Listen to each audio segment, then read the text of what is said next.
Peran South America é a única produtora de aços elétricos de grão não orientado e de grão orientado da América Latina.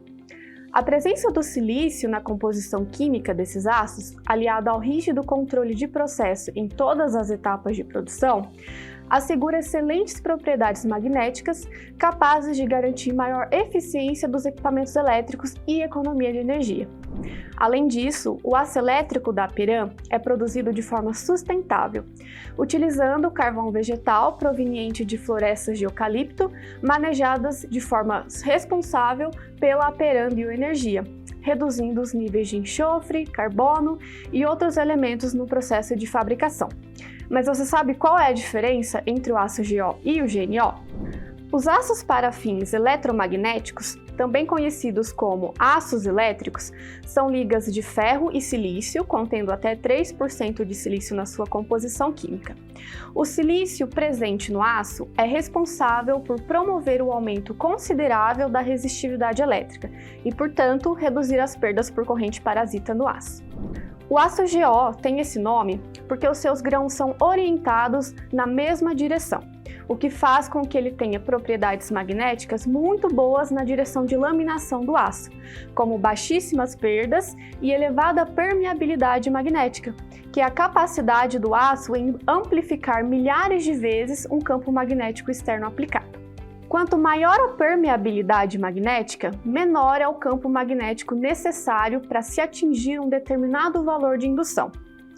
As ótimas propriedades magnéticas dos aços de grão orientado advêm de uma orientação cristalográfica característica, conhecida como textura Gauss.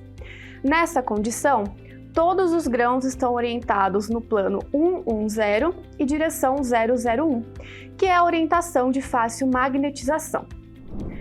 A textura Gauss é alcançada a partir de um complexo processo de recristalização primária e secundária, ocorrendo neste caso o crescimento anormal dos grãos. Então quer dizer que um material que possui textura Gauss precisa de menos corrente para atingir um determinado nível de indução em um equipamento elétrico, pois ele consegue se magnetizar facilmente.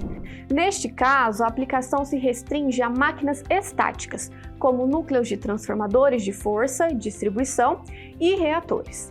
São equipamentos elétricos que precisam de muita energia, transformando a energia elétrica em outras formas de energia, por exemplo, a luz. A direção do fluxo magnético nesses equipamentos é paralela à direção de fácil magnetização do material, por isso a importância de se obter a textura Gauss no GO. Agora vamos falar um pouquinho sobre o HGODR, que é o GO riscado a laser. O processo de magnetização ocorre dentro de cada grão do aço, ou seja, a magnetização ocorre por todo o grão em uma determinada frequência. O grão do aço GO possui um diâmetro médio de 10 centímetros e existe uma fração das perdas magnéticas totais, chamada de perda anômala, que é diretamente proporcional ao tamanho do grão. Então, como podemos reduzir as perdas anômalas? É possível reduzir ainda mais as perdas magnéticas nos aços elétricos de grão orientado por meio de algumas técnicas. Na Peran, foi desenvolvido a técnica de refino de domínios magnéticos. Trata-se de um método de riscamento na superfície do aço por meio de um feixe de laser que marca a direção transversal no sentido da laminação. Tem-se como resultado dessa técnica a redução da distância entre as paredes de domínios magnéticos e a redução das perdas magnéticas totais em até 10%. Porém, esse método possui algumas limitações. A principal limitação é a instabilidade térmica. O riscamento a laser provoca uma tensão residual no material que refina a estrutura dos domínios. Quando submetido a altas temperaturas, este aquecimento resulta na restauração da condição de perda magnética inicial do material.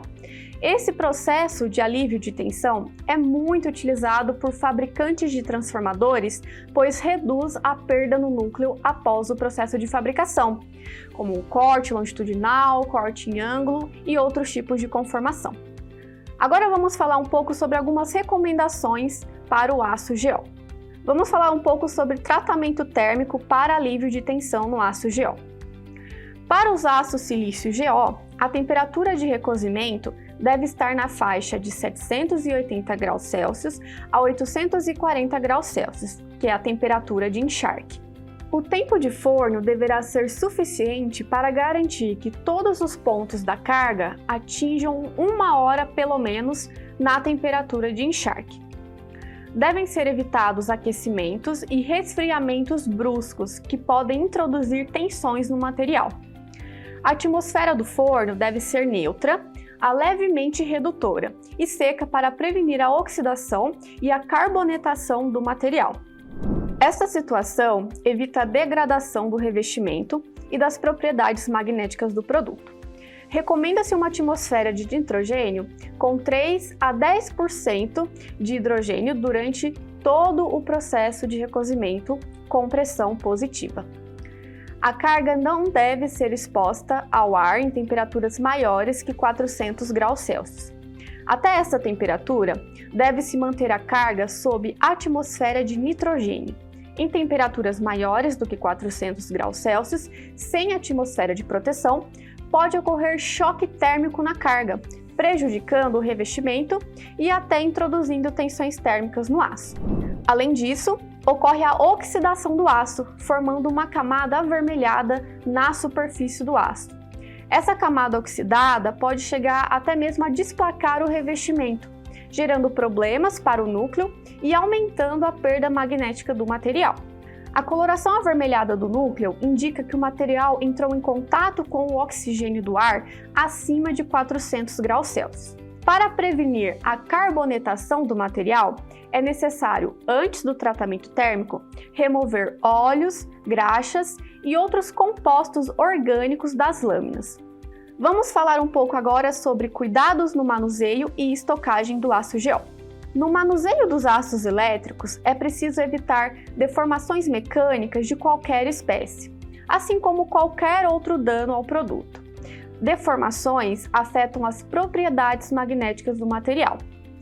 Para isso, é necessário utilizar equipamentos apropriados, como pegadores do tipo C, pegadores do tipo margarida, empilhadeira com garfo e outros.